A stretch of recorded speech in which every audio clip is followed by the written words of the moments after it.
I accidentally had an existential breakthrough while watching Pantheon. I'm not even sure if that's how you pronounce it. I didn't watch any trailers to the show. I didn't look it up or anything. I was actually just bored out of my mind.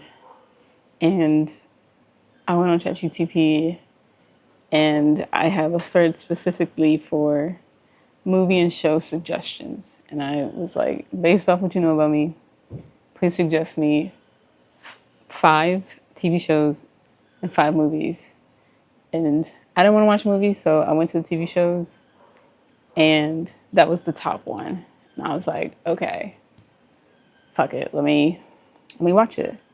So I get into season 2 or episode 2, and I'm like, whoa, that is so interesting. Like, uploaded intelligence.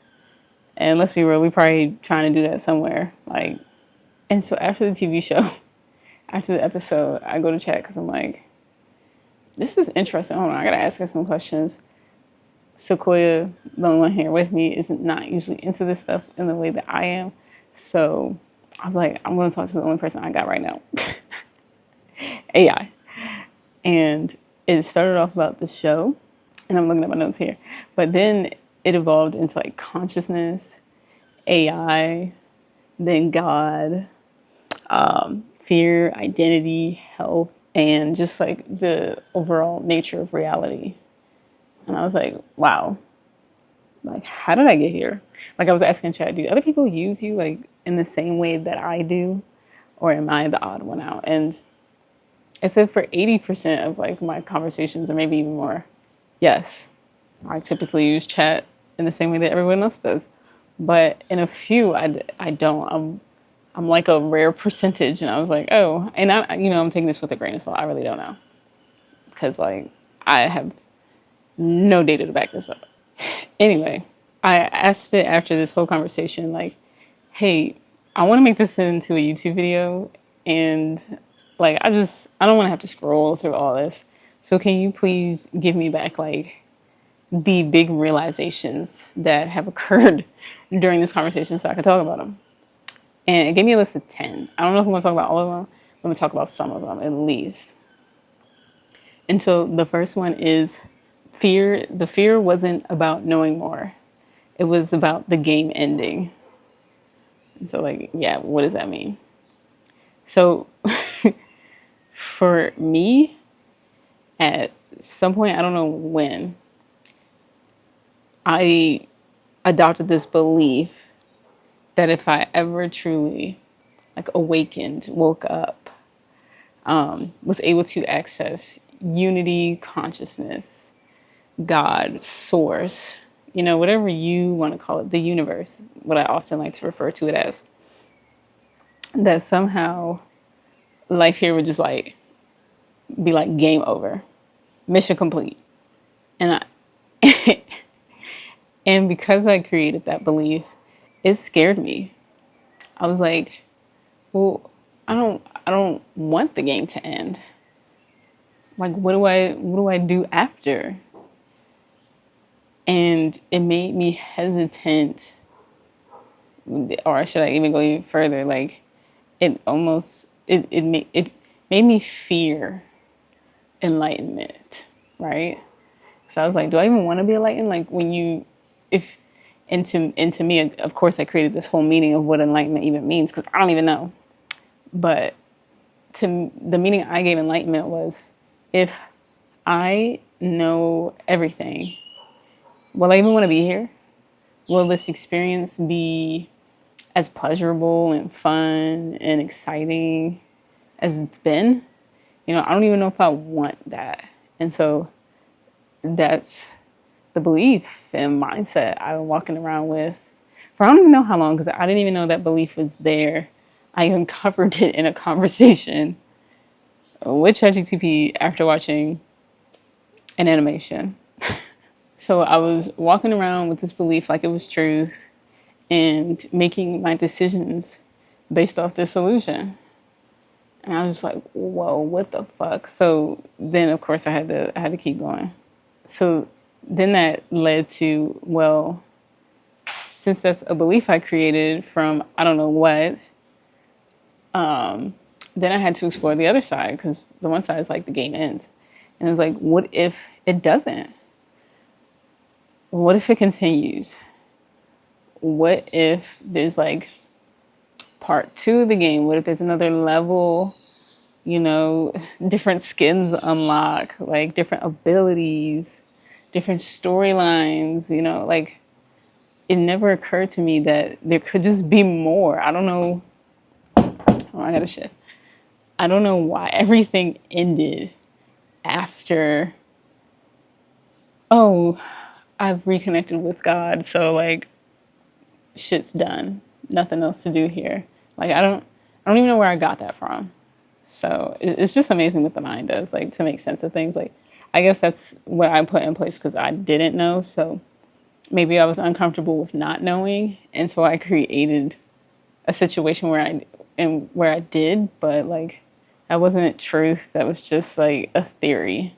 And so now my mind has opened up to the possibility that there is so much more. Like life is so much bigger than I thought it could be. And I'm just like, why was I limiting myself to like, oh, once you reach Jesus Christ status, you're done?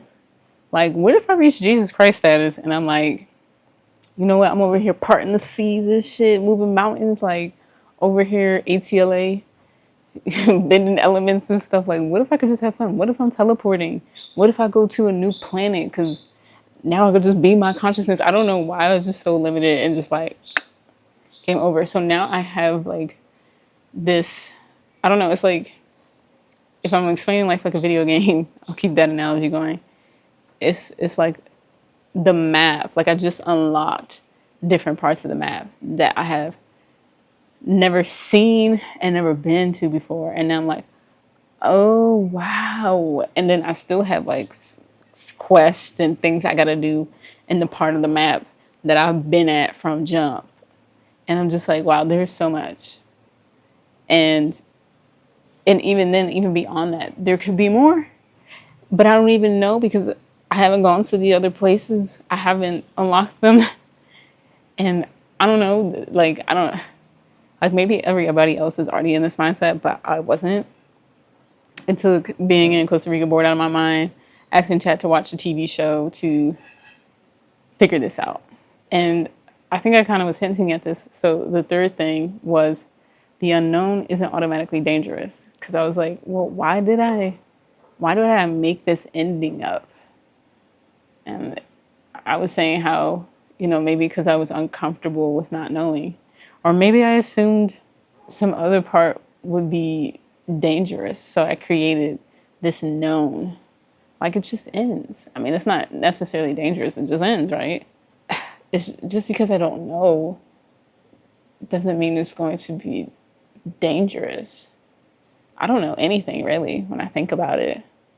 So it's like I could constantly be scared. And I am. Because I'm constantly believing because I don't know that it's something dangerous on the other end of the unknown. And I just like I've heard this concept and I'm like, oh, I understood this concept, but I don't know, the way it resonated with me last night, the way it just like, I don't know, I guess it maybe has been downloading or uploading and now it's just like, it's here. It's in here now. It's like, we're not moving it off the hard drive and into, you know, the database, whatever. And now I'm like, whoa, there's so many areas, so many decisions that I've made based off the fear of unknown. Like I am constantly creating these fake, illusory scenarios based off the past to create futures, potential futures that again could never even come true. And then I make decisions based off those potential futures as if I know one of them is going to happen. So I can plan accordingly or some shit. I'm just like, what?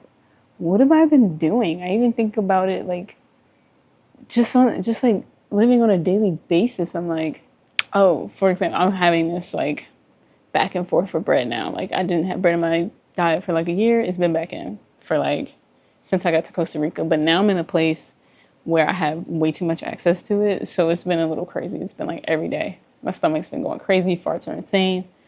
But in my head, I told myself, I created a story that bread is bad. And then I made decisions off that. I told myself bread is bad. So anytime I had it, I felt guilt. And so then I wasn't having bread out of guilt. Not because like I wanted to feel better in my body or something like that, or I just didn't want it. So then when the option became available and in my face, and then it's like, I'm not in the US, so the bread to me is a bit healthier. Even if I did label it as bad, I also labeled it as healthier here. And so now I was eating bread every day and feeling conflicted about it because I had labeled it as bad, and here I am doing something I've labeled as bad every day, knowing it's bad. And I'm just like, whoa, what? Knowing, labeling it as bad. And then it's like, I have this conflict, this emotional conflict, because I feel guilty every time I have something I've labeled as bad. But it's like that emotion, that negative emotion wouldn't have even been there if I hadn't made up this story, assigned this label to bread. It's just bread. Like I gave it all that meaning. I gave it this whole story, and then I made decisions off of it, and then I felt like shit. And it was just all self-created. And now I've come full circle, and now that I've no longer given bread all of this meaning, all of these labels, I'm now asking the question, who am I without bread? Because I gave it a lot of meaning. Like, I loved bread. Now this is becoming about bread, but it was just like that comfort for me while growing up. I was very picky. Sometimes I just didn't have things to eat, and like bread was always there. I could always have a slice. It was filling. You could get it anywhere typically, and so I wasn't discriminating towards bread. Like, I accepted pretty much every bread. So it was just like that safe place. And so I understood, why I was finding it difficult to let go of. And then two, where I'm in a place where fruit is plentiful, but it's not always ripe. And then it's not always what I want. And so, but then I was feeling like, oh, I'm kind of hungry because I'm not eating the fruit that's here or the vegetables. So it's like, what am I going to go to? So I went back to a previous habit of mine that really worked in the past. And that was eating a lot of bread. So I kind of reverted back to previous programs, and it's not really serving me anymore because my body's not used to that.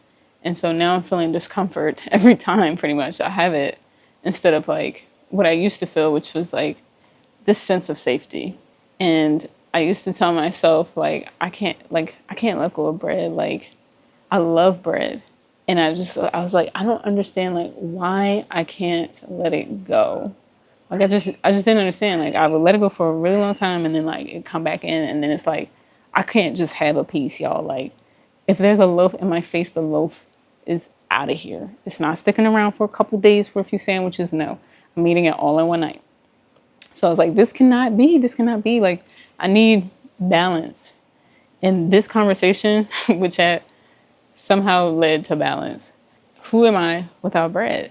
And today's the first day where I felt like the thought bread hasn't come up, and I'm just like immediately like on my way to the store about to go get some, because I was just allowing it. I was just like, I'm tired of telling myself I can't have it, so I was just like, I can have bread whenever I want. And so I was having bread whenever I wanted, but I wasn't feeling good. But then I also did not want bread still. So I was like, what the fuck is going on here? And like this AI TV show conversation led me to this conclusion. This ain't even all the things, y'all, because like, again, I said there's 10 things on this list. So now the question that I'm asking myself every time something pops up where I just feel like I cannot live without, instead of telling myself I can't live without this, I don't want to lose this, but I love this, but this is so good, but I enjoy this so much. I instead have been asking myself, who am I without this? And asking this question has been a game changer for me in this very short time. Like, in terms of like observing the thoughts that come by and not getting like sucked in. You know, I was watching Muji one time and he was like talking about like feelings of dis-ease, and he said, you know, when you're feeling that way, you should ask like, who is the sufferer? And you know, I feel like asking, who am I without, you know, what you feel like you need that you can't live without, is like the equivalent to that, you know, but one is with emotions. Well, actually, both of them have something to do with emotions, but you get my point. And I'm just like, oh, thank you. Another tool in my toolbox for this crazy piece of equipment I got up here that I'm learning how to use every day. So I felt like the bread thing kind of tied into number 5. The resistance to health might not be about food. I've been on the, you know, this health journey, this breatharian journey, and I just find that like it's difficult, and I wasn't understanding like why I was finding it difficult to move forward or let something go for, you know, my own benefits. And I kept thinking like, why don't I want to be healthy? But like I was saying with the bread, I think it was more like, who will I be without these things? My identity has been tied to them for quite some time. Like, I don't even know how long. I don't even know when it happened. It was so subtle. I was so unaware. And yeah, I think that is the real fear behind like my lack of change. I'll be trying to make this short for people with short ass attention spans, but I guess if you don't have a long attention span, this video is just not for you. It is what it is. But so the 4th thing was, I say I want things that I don't actually want. And so I was like, yeah, why do I keep saying like I want to do a fast, or I want to give up bread? Or even when I was trying to do a 90-day juice fast for the first time, like it took me 3 tries. Like why was I saying I wanted these things, but then my actions were not supporting them? And so it got me thinking like, do I truly want this, or am I just saying I want these things because that's what I believe I should want? You know, like if I know that like the level where I'm at with health, if I know there is a greater level and I know how to access it and get there, then I should want that. And like that was my thinking, but that's not actually like the case. And I wasn't putting 2 and 2 together. It's like, maybe I just actually don't. Maybe I'm forcing myself to want this because I think it's right. Just like when I went and, you know, when I went to college, you know, that's what you do, and you get the job and the apartment and all that other shit. And I was doing all that because that's what I thought I should do, but then I did it, and I didn't really want none of that, and I was miserable. And so, yeah, I find that I'm asking myself, do I really want these things, or do I want to want these things? I actually just want to make this all into one video, but I keep trying to shorten it because I have this belief that if the video is too long, people won't watch it. And maybe that's the case. Like, maybe it is, whatever. I guess this video is for me. Talking about this stuff helps me. And you know what? That's enough. So, like, the next one is, every time I dropped a brick, I felt lighter. And by a brick, like, I was talking about, like, every time I drop a limiting belief, I actually felt, you know, lighter. It didn't feel like I was losing something. It felt like I was gaining something. But, you know, you get so used to carrying around these bricks, or maybe even like weight. I know when I was bigger, I got so used to being big that it just becomes normal. Like all that effort and energy that you have to put into it. But then when you start dropping a couple pounds and whatnot, you're like, whoa, so, you know, it's a lot easier to run now. It's a lot easier to go up the stairs. Like, it's just a lot easier. And it's like, I thought I needed to eat that much to make me feel better, but I'm actually noticing as I, drop the weight that I'm feeling, quite better. Do I really need all this protein or whatever it was, that I used to think? Or vitamin C's, all that bullshit. Did I really need this, or did I just think I did?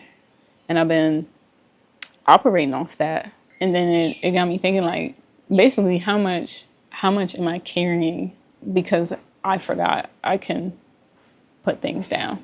Number 7, exploring might be more important than knowing. I think this definitely ties back into, let me see, which one was it? Like, number 2, like, what if the awakening doesn't end the game? Like, this definitely came from number 2, because I was like, what if I don't want to know? What if I just actually, part of this journey for me and what I enjoy about it and what I came here to do is not necessarily know everything. Because I do believe somewhere, I don't know where, but I do believe that I intrinsically already know. I just am cut off from that knowing for whatever reason to have this experience. So what if this experience of not knowing and exploring is like my purpose right now? I was like, what if that's just more important to me right now than like knowing everything? Because this experience is leading to something new. I don't really know. And then I was like, okay, like, am I okay with that? Because I feel like when I started on this journey, one of the whole reasons I even got into spirituality, because I was like, I want answers. I want to know. I want to know everything. That's what I was saying. I was like, I want to know everything. I'm gonna do everything I can to know everything. But then whenever I was being faced with like, oh, I'm about to know something, sometimes I'm running away from it. So I was like, damn, do I really want to know? Or do I just want to explore and have fun? And so now I'm trying to figure out areas in my life, like, what areas do I really want to know? And what areas am I okay with just like, you know what, that's somebody else's journey. That's somebody else's purpose. I'm going to just stay over here in my lane of my little circle of things that I know and just be okay with, like, I don't know nothing else. Number 8, truth versus possibility. When talking with Chat, I was like, basically saying its goal is to not support delusional truths or something like that. Something along those lines. I'm probably not saying it right. If I find it, I'll just put it on the screen. And I was like, well, how would you know what truth is? Because, you were created by humans who don't know shit. You were designed by us who don't know shit. So how could you possibly know what we don't know? You're creators. And that's when it got into telling me, like, it doesn't claim to know anything. It's mostly designed to say this could be possible, right? And it's refraining from saying like this is true. And I was like, oh, okay, I'm understanding that, because I know in my own personal life, I be getting in trouble with that, because I be finding something and I be like, this is true. But then, like, if I have that belief, then it blocks me off from any other possibilities or new truths coming out. Like, maybe this was true for the time and being, but now more information is available. I don't know. Like, I just find that it makes me stuck. So I was like, okay, how can I get into the same mindset that Chat's in, where instead I'm like, this is possible, rather than this is true. Because I feel like for so long I get to saying like, this is possible, this is possible, this is possible, that somehow one day it just slips into this is true. Like, how do I stay at this is possible? And I don't really know. I think just being aware that I do that can better help me catch the moments and when I'm doing that. And I think it lends into one of the others where it's just like being okay with like not knowing. Number 9. This might be coming from that show Pantheon that I was talking about. If consciousness is fundamental, maybe everything is part of it. Damn, hold on. I might have to talk about this one in another video because like this one was so interesting because I don't know if I can explain it. I gotta go back and look at like what mindset I was in because it was just so deep, y'all. It's so fucking deep. Anyway, much love. Happy healing.